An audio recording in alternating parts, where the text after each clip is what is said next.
This channel does not promote or promotion any illegal activities. All content provided by this channel is meant only for educational purpose only.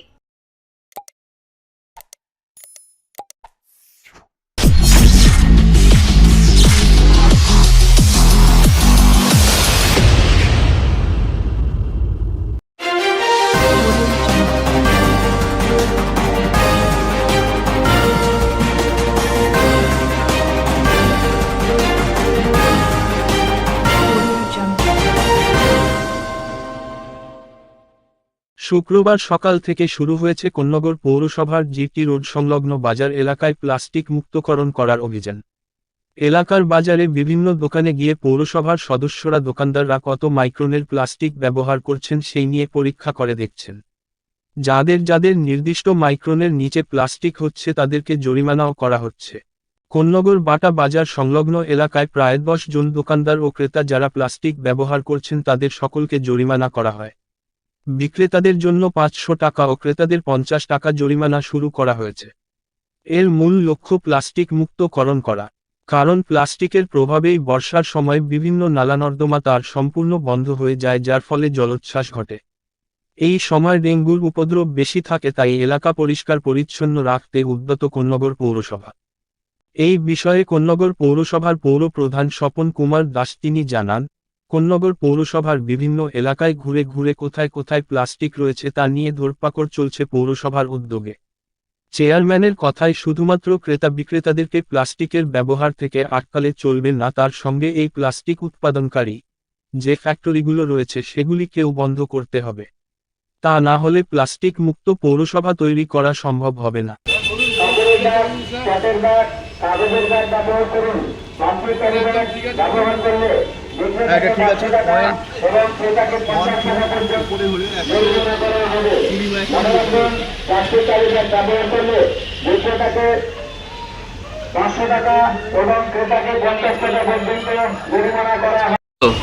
ওই প্লাস্টিকের fine হয়েছে 500 টাকা। প্লাস্টিকের fine 500 টাকা নিয়ে গেল। মানে কি কেন, কত মাইক্রন ছিল আপনার প্লাস্টিক? ওই একটু 20 না কত দেখাচ্ছিল, ভুলভাল হয়েছে, মিস্টেক হয়েছে আমাদের থেকে। আপনাদের থেকে পৌরসভা তো বলছে যে প্লাস্টিকের ব্যবহার না করুন, এ করুন, তারপরেও কেন এটা চলছে? ওই তালপাতা নিয়ে এসছি। আজকে থেকে শালপাতা নিয়ে এসছেন? আচ্ছা, আর কত টাকা ফাইন গেল? 500 টাকা। 500 টাকা ফাইন গেছে। আচ্ছা, আমরা এই মেশিনের মাধ্যমে চেকিং করছি।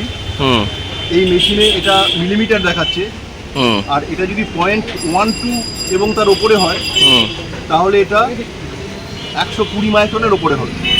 সেটা আমরা দেখে নিচ্ছি, প্রত্যেক দোকানে যারা প্লাস্টিক ব্যবহার করছেন তাদের থেকে আমরা দেখে নিচ্ছি এটা মেপে যে কত হচ্ছে। 0.12 উপরে হলে 120 মাইক্রন হলে সেটা ঠিক আছে, সেটা ব্যবহার করা যাবে। কিন্তু 0.12 নিচে হলে সেটা ব্যবহার করা যাবে না। যেমন সাধারণত কালো যে প্লাস্টিকগুলো দেখা যায় সেগুলো কিন্তু 0.04 এখানে দেখায়, মানে হচ্ছে সেগুলো 40 মাইক্রন সাধারণভাবে। আর এখানে এইমাত্র আমরা দেখলাম 0.12 ওপরে আছে, সেটা 120 ওপরে। 120 ওপর মাইক্রন যে প্লাস্টিক সেটা ব্যবহার করতে কোনো অসুবিধা নেই। তো আমরা চেষ্টা করছি সকলকে এটাই বলা যে 120 মাইক্রনের ওপর যেন প্লাস্টিক সবাই ব্যবহার করে। এই কোথায় এই অভিযানটা হচ্ছে? এটা হচ্ছে বাটা বাজার, হ্যাঁ, কোন্নগরের বাটা বাজারে এই অভিযানটা হচ্ছে জিটি রোডের ওপরে। জিটি রোড সংলগ্ন সমস্ত দোকান এবং এর ভিতরে একটু এখনো পর্যন্ত কতগুলো আপনারা মানে ফাইন পেলেন বা কতগুলোর মধ্যে অসঙ্গতি পেলেন? এখনো পর্যন্ত আমরা 10 জনকে এখনো পর্যন্ত আমরা ফাইন করেছি, মানে যারা ঠিকঠাক প্লাস্টিক ব্যবহার করছেন। আচ্ছা, তো ঠিকঠাক প্লাস্টিক ব্যবহার করছে এরকমও কিছু আছে, তাদেরকে তাদের প্লাস্টিকগুলো অন্যদেরকে আমরা বলে দিচ্ছি যে এই প্লাস্টিকটা সব ঠিক আছে, আপনারা এটা ব্যবহার করুন। অনেকে দেখেও নিয়েছে, আশা করা যায় আগামী দিনে এই জায়গাটা ঠিক হবে। এর আগে আমরা গত বছরও প্রচুর অভিযান করেছি এবং সমস্ত দোকান থেকে প্রায় কেড়ে নিয়েছি এবং 500 টাকা করে ফাইন করেছি। সেক্ষেত্রে আমাদের অনেক টাকা ফাইন আদায় হয়েছিল, বন্ধ হয়েছিল। আবার মাঝখানে সেটা মাইক্রন নিয়ে মাঝে মধ্যেই গন্ডগোল হয়, আমরা মেশিনও কিনেছি, কখনো বলে এই মাইক্রন, কখনো আবার বাড়িয়ে দেয়, কমিয়ে দেয়, এইসব হচ্ছে। তো ফলে তখন কিছুটা ভাটা পড়ে গেছিল।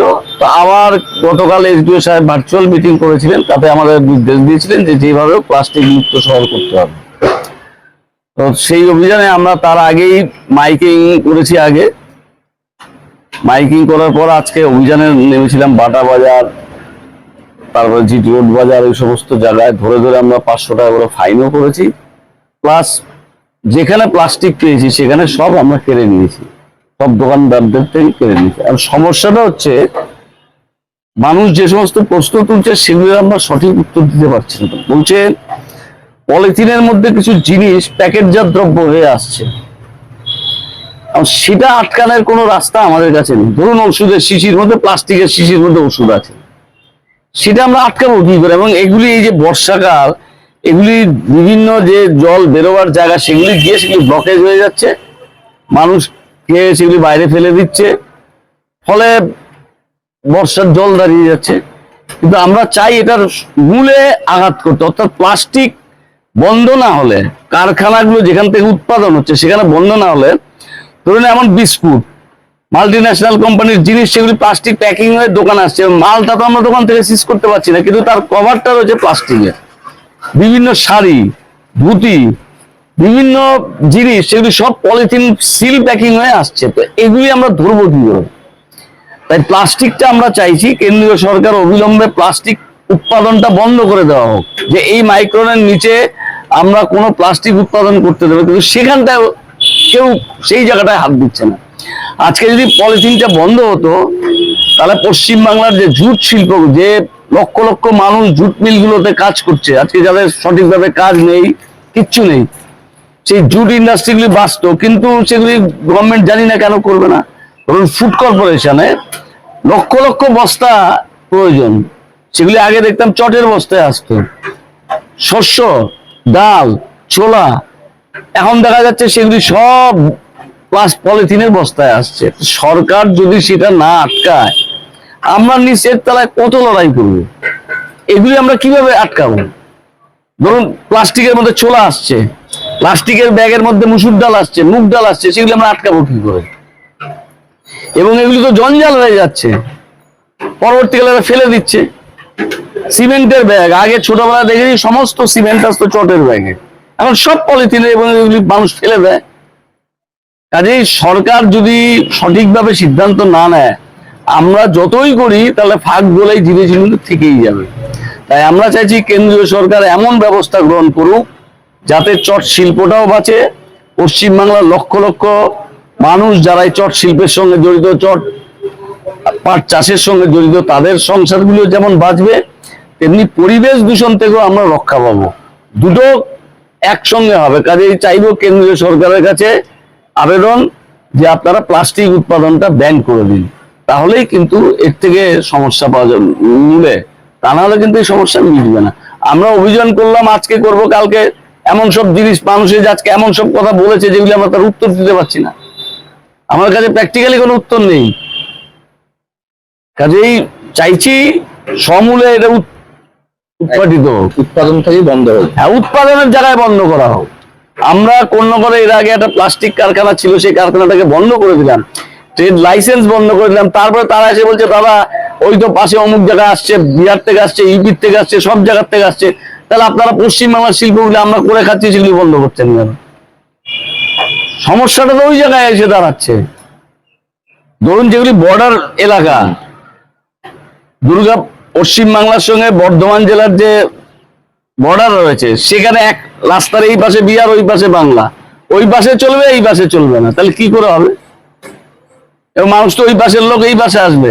এবং এইচডিও সাহেবকে কালকে বলেছি, রেলওয়ে বাজার আছে এখানে, রেলের জমির মধ্যে বাজার আছে, সেইখানে রেলকে বলার জন্য বলেছি এইচডিও সাহেবকে যে আপনি বলুন যাতে রেলের বাজারগুলোতে, এখন ওই পার থেকে মাছ নিয়ে আসছে, মাংস নিয়ে আসছে, কালা পলিথিনের মধ্যে মাংস আনছে, যেটা অত্যন্ত ক্ষতিকর স্বাস্থ্যের পক্ষেও, কিন্তু দোকানদাররা দিয়ে দিচ্ছে, দোকানদাররাই কি করবে?